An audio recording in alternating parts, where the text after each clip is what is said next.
Excel.com के YouTube channel पर मैं सी सतबीर सिंह आपका स्वागत करता हूं। आज हम समझ लेते हैं कि इनपुट सर्विस डिस्ट्रीब्यूटर जीएसटी में इनपुट टैक्स क्रेडिट डिस्ट्रीब्यूट करने के लिए किन रूल को फॉलो करेगा। सबसे पहले हम लोग समझ लेते हैं कि सेंट्रल टैक्स, स्टेट टैक्स और यूटी टैक्स को इनपुट सर्विस डिस्ट्रीब्यूटर कैसे डिस्ट्रीब्यूट करेगा। इसमें दो उसको चीज़ें हैं वो ध्यान में रखनी है। पहली चीज़ ये है कि यदि इनपुट सर्विस डिस्ट्रीब्यूटर और जो रिसिपिएंट है जिसको इनपुट टैक्स क्रेडिट ट्रांसफ़र कर रहा है वो सेम स्टेट में सिचुएटेड है, तो जो सेंट्रल टैक्स, स्टेट टैक्स और यूटी टैक्स है वो as a central tax, state tax और यूटी टैक्स ही पास ऑन होगा। और यदि इनपुट सर्विस डिस्ट्रीब्यूटर और रिसिपिएंट डिफरेंट स्टेट्स में लोकेटेड है तो जो सेंट्रल टैक्स, स्टेट टैक्स और यूटी टैक्स है वो एज एन इंटीग्रेटेड टैक्स जो है वह डिस्ट्रीब्यूट करेगा। और दूसरा रूल ये है कि इंटीग्रेटेड टैक्स को एज एन इंटीग्रेट टैक्स ही डिस्ट्रीब्यूट करना है, भले ही रिसिपिएंट किसी भी स्टेट में लोकेटेड हो। अब हम समझ लेते हैं कि इनपुट सर्विस डिस्ट्रीब्यूटर किस रेशियो में जीएसटी का इनपुट टैक्स क्रेडिट डिस्ट्रीब्यूट करेगा। यदि कोई सर्विस इनपुट सर्विस डिस्ट्रीब्यूटर ने किसी यूनिट के लिए ली है वो डायरेक्टली उस यूनिट से ही रिलेटेड है तो उसको जो उसका जीएसटी आईटीसी है वह उसी यूनिट को ही पास ऑन कर सकता है, बाकी यूनिट में वह जीएसटी का आईटीसी क्रेडिट नहीं पास ऑन कर सकेगा। मान लीजिए किसी इनपुट सर्विस डिस्ट्रीब्यूटर के 4 यूनिट्स हैं ए, बी, सी और डी, और वह सर्विस जो लेता है वो सिर्फ ए यूनिट के लिए लेता है, तो उस सर्विस पे जो उसका जीएसटी लग के आया है वो सिर्फ ए यूनिट को ही पास ऑन कर सकता है, बाकी 3 यूनिट में डिस्ट्रीब्यूट नहीं कर सकता है।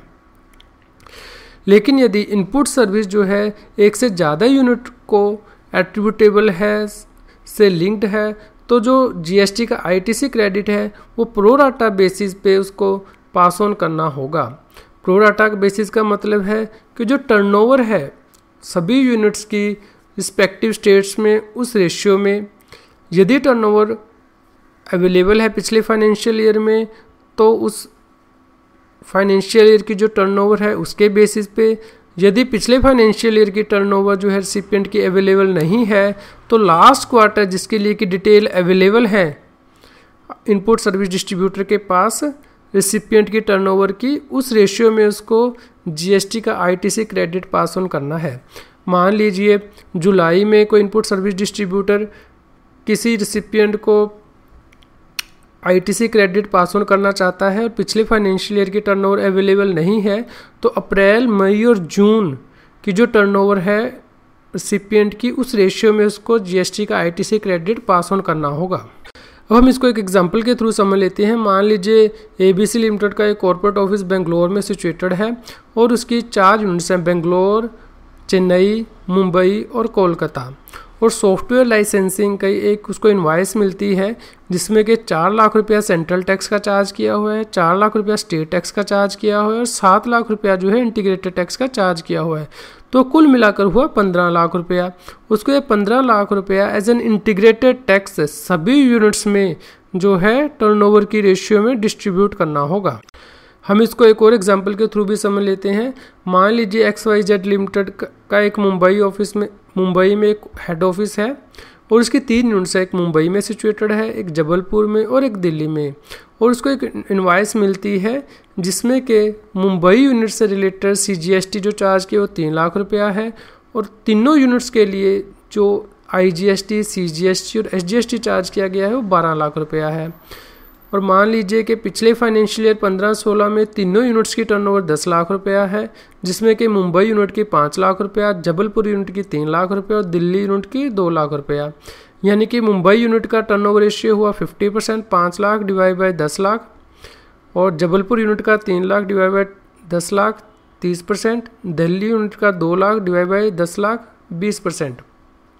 तो जो 3 लाख रुपया है वो तो मुंबई यूनिट को डायरेक्टली हम लोग पास ऑन कर देंगे, लेकिन जो 12 लाख रुपया है वह तीनों यूनिट्स में जो उनकी टर्नओवर की रेशियो है 50%, 30% और 20%, इस रेशियो में डिवाइड होके एज एन IGST क्रेडिट जो है वो इनपुट सर्विस डिस्ट्रीब्यूटर को पास ऑन करना होगा।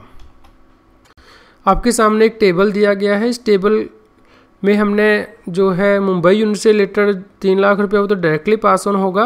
लेकिन जो 12 लाख रुपया है उसको मुंबई यूनिट में 6 लाख रुपया जाएगा, जबलपुर यूनिट में 3,60,000 रुपया जाएगा और दिल्ली यूनिट में 2,40,000 रुपया एज एन इंटीग्रेटेड टैक्स जो है वो पास ऑन करना है।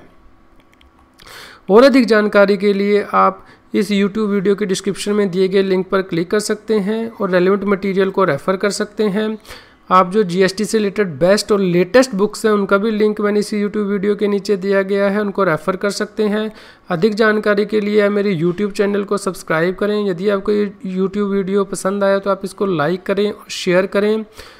मेरी वेबसाइट taxil.com पर रेगुलरली विजिट करते रहें और GST के अपडेट लेते रहें। Thank you.